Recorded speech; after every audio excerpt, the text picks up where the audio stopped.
আরাফার দিন ছোট্ট একটি দোয়া পড়ে আল্লাহ পাকের কাছে যা চাবেন আল্লাহ পাক আপনাকে সেটাই দান করে দিবে। কারণ বছরের শ্রেষ্ঠ দিন হলো আরাফার দিন। এই আরাফার দিন ৩৬৫টা দিনের মধ্যে সবচেয়ে শ্রেষ্ঠ দিন। নবীজি সাল্লাল্লাহু আলাইহি সাল্লাম বলেছেন, খায়রুদ দুআ দুআ ইয়াউমি আরাফা। আরাফার দোয়া হলো সবচেয়ে শ্রেষ্ঠ দোয়া। আর এই দোয়া আল্লাহ পাক কখনো বান্দাদের ফেরত দেয় না, কারণ এই দিনে আল্লাহ পাক হাজার হাজার লক্ষ লক্ষ মানুষগুলোকে আল্লাহ পাক ক্ষমা করে দেয়। আম্মা জানা আয়েশা রাদিয়াল্লাহু তাআলা আনহা বলেন যে আল্লাহ পাক এই দিনে এত হাজার পরিমাণ মানুষগুলোকে ক্ষমা করে, আল্লাহ পাক এত পরিমাণ মানুষকে অন্য দিনে ক্ষমা করে না। শয়তান চিৎকার করে সেদিন কাঁদতে থাকে।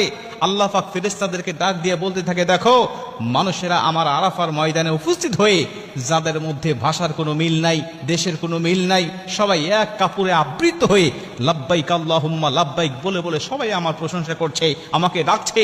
আমি আল্লাহ পাক তাদের সবাইকে ক্ষমা করে দিলাম। আর আরাফার ময়দানে উপস্থিত হওয়ার পরে কোনো হাজির কোনো গুনাহ থাকে না। কেউ যদি মনে করে আমার গুনাহ আছে, তখন থেকে তার নতুন করে গুনাহ শুরু হয়ে যায়। প্রিয় ভাইরা আমার, আপনি ওই দিনে আল্লাহ পাকের কাছে যদি ক্ষমা চাইতে পারেন, ওই দিনে রাসূল সাল্লাল্লাহু আলাইহি ওয়াসাল্লাম একটি দোয়া পাঠ করতেন। সমস্ত নবীরা ওই দিনে একটি দোয়া পাঠ করত। ওই দোয়াটা আমরাও পাঠ করব। আমাদের যাদের তৌফিক হয়নি, আমরা যারা যাইনি সেখানে, আমরা নিজ নিজ দেশে থেকেও, নিজ নিজ এলাকায় থেকেও আমরা যদি দোয়াটা পাঠ করে আল্লাহ পাকের কাছে ক্ষমা চাইতে পারি, আল্লাহ পাকের কাছে কিছু চাইতে পারি, আল্লাহ পাক আমাদের খালি হাত ফেরত দিবে না, আল্লাহ পাক আমাদের দোয়াটাও কবুল করে নেবেন। নবী সাল্লাল্লাহু আলাইহি ওয়াসাল্লাম সেই দোয়াটা পাঠ করতেন, লা ইলাহা ইল্লাল্লাহু ওয়াহদাহু লা শারীকা লাহু লাহুল মুলক ওয়া লাহুল হামদ ওয়া হুয়া আলা কুল্লি শাইইন কাদির।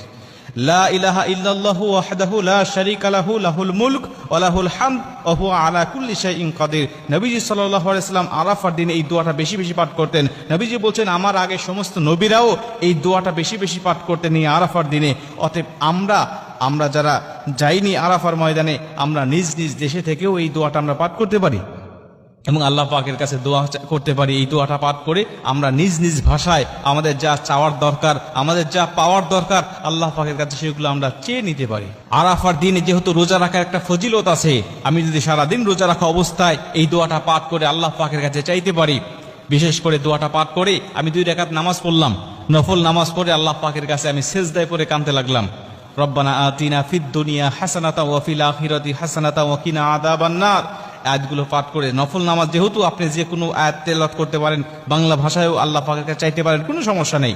আপনি এই আয়াতটা তেলাওয়াত করে দোয়াটা পাঠ করে আপনি আল্লাহ পাকের কাছে কাঁদেন, আল্লাহ পাকের কাছে চান, কি চাওয়া আপনার, কি পাওয়া আপনার, কি ব্যথা আপনার, আল্লাহ পাকের কাছে বলতে থাকেন। আমার আল্লাহ আপনাকে নিরাশ করবে না।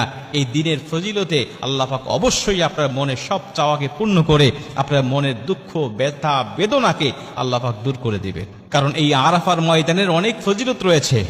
আরাফার ময়দানে আল্লাহ রাব্বুল আলামিন অনেক নিদর্শন দিয়েছেন। এই আরাফার দিনে পবিত্র কুরআনের শেষ আয়াতটাও নাজিল হয়েছিল,